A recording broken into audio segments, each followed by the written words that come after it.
Aray! Aray! Diyos ko, day! Narito. Di isang ina ang magsasalaysay ng kanyang laban sa buhay. Gagawin niya ang lahat para sa anak, kahit pa siya'y nasasaktan na ng sariling kinakasama. So ano siya, battered wife, kumbaga. Sa ating entablado, face-to-face na naghaharap, sa puti, ang PWD na ina na sinasaktan umano ng kanyang kinakasama kapag wala siyang maiabot na pera, si Chona. At sa pula, ang inirereklamong kinakasama na umano'y lasenggo at mapanakit pa si Edgar. Sa kanilang pagsasama, hanggang kailan kaya dadaing si Chona? Aray, Diyos ko, day! Lagi po yan sa akin si Chona nagkikwento ng mga problema niya, lalo na sa asawa po niya. Pag nalalasing, pinapalayas po siya ng asawa niya, hinahagis yung mga damit niya. Muutang po sa akin si Edgar ng alak. Tapos kaya po sila nag-aaway dahil ang nagbabayad po si Chona. Kaya hindi po minsan alam ni Chona na kumukuha sa akin ng alak si Edgar. Si Chona ang matiisin na kinakasama. Si Edgar naman ang lasinggerong asawa. Ang resulta, madalas nabubugbog si Chona. Nakikita ko po, paglabas ko po, umiinom. Tapos tatanungin ko po, Tay, bakit ka na naman umiinom dyan? Wala, naririnig na ako sa ate Chona mo, maingay. So ano na Chona? Magpapakamartir ka pa rin ba sa mapanakit mong asawa? Chona and Edgar, harapan na!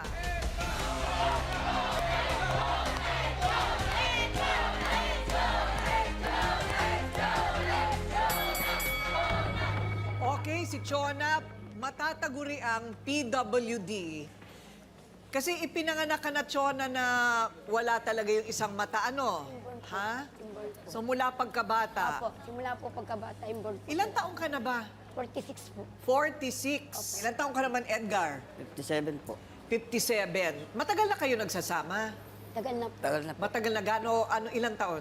16 years na. 16 years. Ilan ang anak?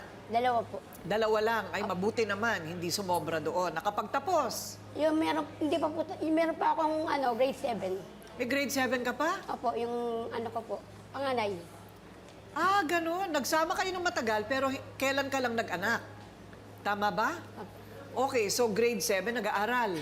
Ay, naghinto po siya sa ngayon. Bakit?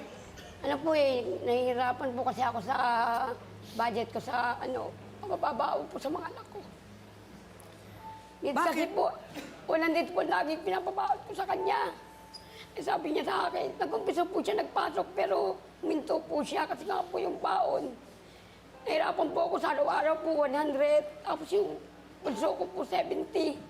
Saan ko naman po kikitain yung sa araw-araw, nalilimos na po ako. Hindi naman po ako kumikita araw-araw na malaki. Naku, naglilimos lang. Ilan ang pinapakain mo bale sa bahay? 3. Yung asawa, yung kinakasama mo, tapos 2 anak. Apo. Grade 7 yung isa, Yung isa isa po, naman, grade ilan taon? Grade 4 po. Grade 4. Nag-aaral yung grade 4. Nag-aaral, tuloy-tuloy po siya. Ay, kawawa naman, ano. Ganun talaga kapag kulang ang budget, isa lang ang napapaaral. Tapos pagka nakatapos, habol na lang yung isa. Pero paano naman mabubuhay? Kung 16 na taon ang panlilimos, yan lang ang ikinabuhay ninyo? Ma'am, hindi ko po kasi kayang maghanap buhay sa isang katulad ko na PWD. Tapos hindi ko po pwedeng maiwan pa yung mga anak ko sa kanya dahil pag nawawala po ako, napapabayaan po niya yung mga anak ko. Yung napupunta na lang po siya sa bisyo lagi. Anong Kawawa bisyo? naman po Anong yung mga bisyo anak ni Edgar? ko. Pag-iinom. Pag-iinom. Walang trabaho. Pangangalakal lang po. So, ang masaklap pa dito, sinasaktan ka pa. Kada naladasing po siya talaga, lagi po siyang nananakit sa akin. Anong klaseng pananakit ang ginagawa sa'yo? Nanampal lang po siya sa akin, laging mukha po inaano niya sa akin. Anong pinakagrabe na ginawa niya? Yung yung noon pong buntis po ako sa bunso ko.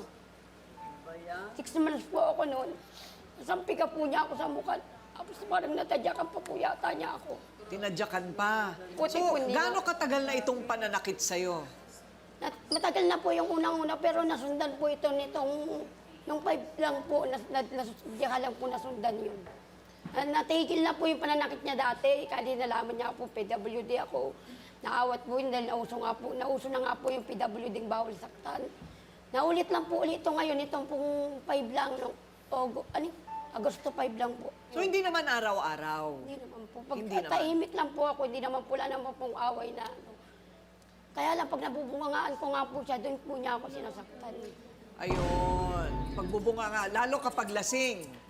Okay. So, may mga sugat ka daw sa binti? Saan naman galing yung mga sugat mo sa binti? Nung kami pong time na naghihingi po siya sa akin ng pera ng 5 po, dahil ayaw ko nga po ibigay yung perang nasa akin dahil pambaon po ng anak May, ko. may papakita mo ba? May aangat mo ba yan? Tsaka parang nanginginig siya, no, ate? Kuring natatakot ka ba? Nanlalamig. Oo. Nanlalamig. Para siya nanginginig. Oo, nanginginig ang buong katawan niya. May sakit po yan, ma'am. Ha? May sakit po Anong yan. sakit niya? Hindi ganyan. Nanginginig yung katawan mo?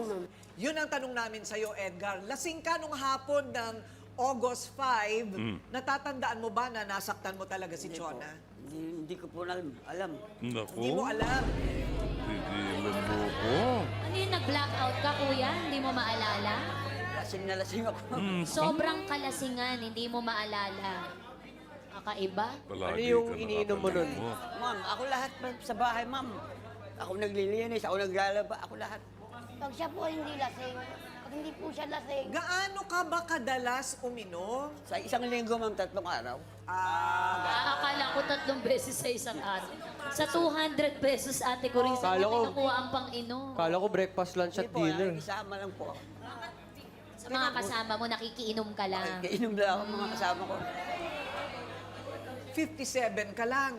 Ibig sabihin, malakas ka pa. O, hindi ba? Nagpapadyak pa po akong bike. Paano nga naman mangangalakal kung lasing? At saka, sinong maiiwan sa mga bata kung pareho kayong wala sa bahay?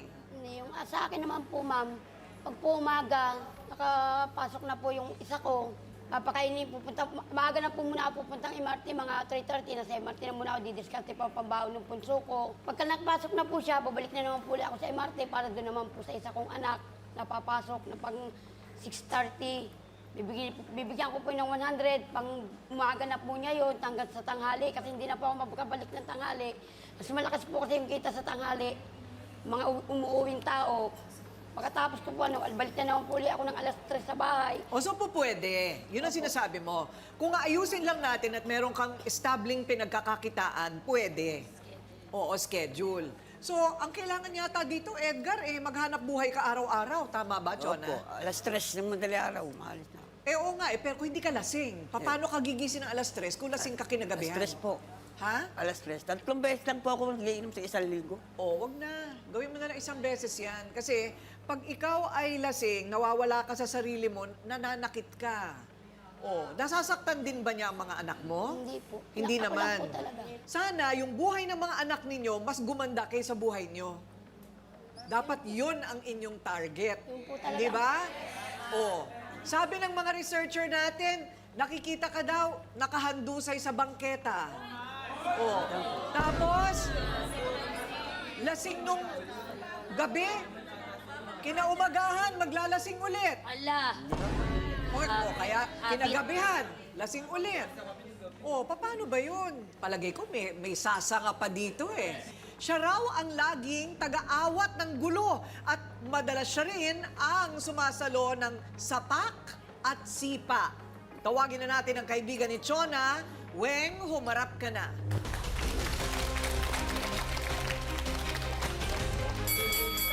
Sobra ka na, ha? Yun na lang sinasaktan mo si Chona. Ako na lang lagi. Tama na naman. Bakit? Ano ba ang nangyayari, Weng? Tuwing na lang po mag-aaway sila. Ako na lang po yung laging sumasalo sa kanilang dalawa. Bakit kapitbahay ka? Opo. Okay. Simula po nung magkakasama po kami ng ilang years na po. Ako na lang po lagi yung nagtatanggol sa kanya pag sinasaktan siya ni Edgar. Akala ko ba minsan lang nangyayari yung pananakit, Chona? Yun nga po, pag siya nag-uumpisa malasing.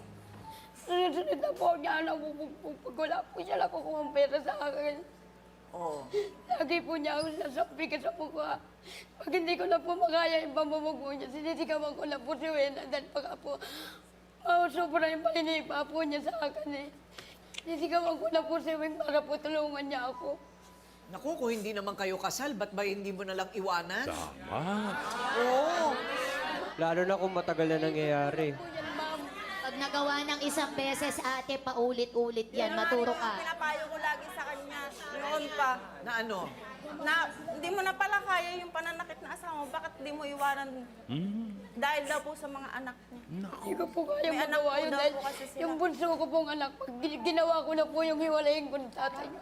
Iniiyakan na po niya yung papa niya, hindi ko na po magawang iwan. Nag-iiyak po siya. Hindi daw po, Mahal niya ang papa niya. hindi daw po Mahirap niya nga kaya naman yun. maghiwalay kaming dalawa. Nako. Oo. Mahirap yon. So, Awa ka Weng, sarili madalas mo. ba nangyayari yung pananakit? Pag oras po siya, nalalasing po siya. Ganyan po lagi. Lagi na lang po siyang sinasaktan si Chona pag nalalasing. Ate Weng, Eh, sa akin naman po laging tumatakbo to, umiiyak sa harapan ko. Ate Weng, sabi nga ni Kuya Edgar na 3 beses daw siya sa isang linggo na nakakainom. 3 beses din po siya sa isang linggo nagiging violente. Opo, ganun po. Tsaka hindi to usapan ng frequency, Ryle. Kahit nga isang beses Kahit isang lang beses lang dapat. ito pa ulit-ulit at saka may kapansanan yung tao. Pwede kang makulong dyan, totoo. Ay, muntik na! Alam mo, 8 years ago, na-blatter na yan dito sa ating mesa ng ebidensya, Ryle. Ayan, yung blatter. Na-blatter na po yan, ano?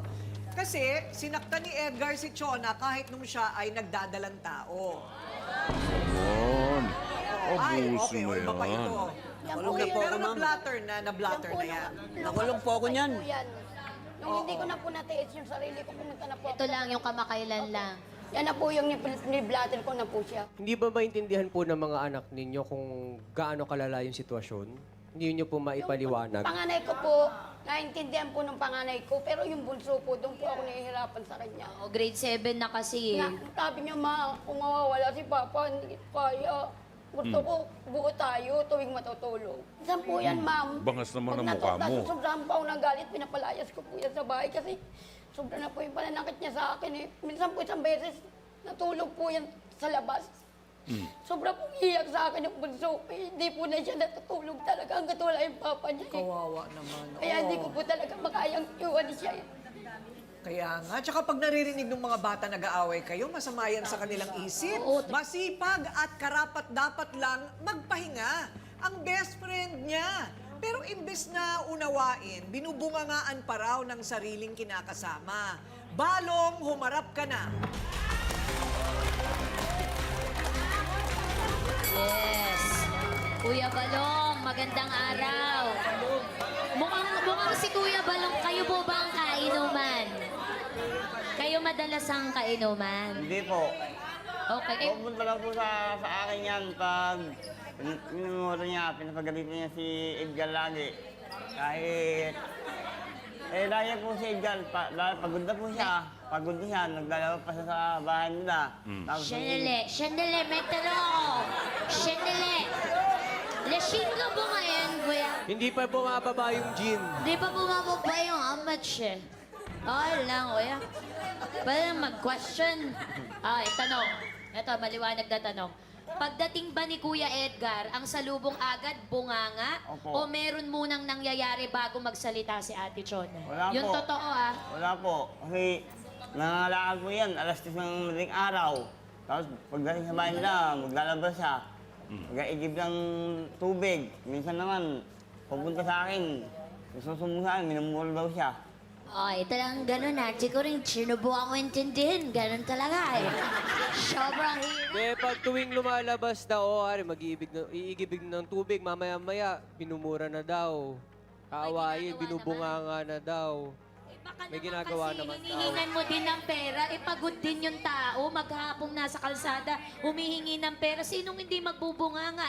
Hirap na hirap siya. Tignan mo yung tsura, nanginginig pa. Bakit nga ba maraming tao ang nahuhulog sa bisyo kahit alam nilang makakasama ito sa pamilya? Tingin mo.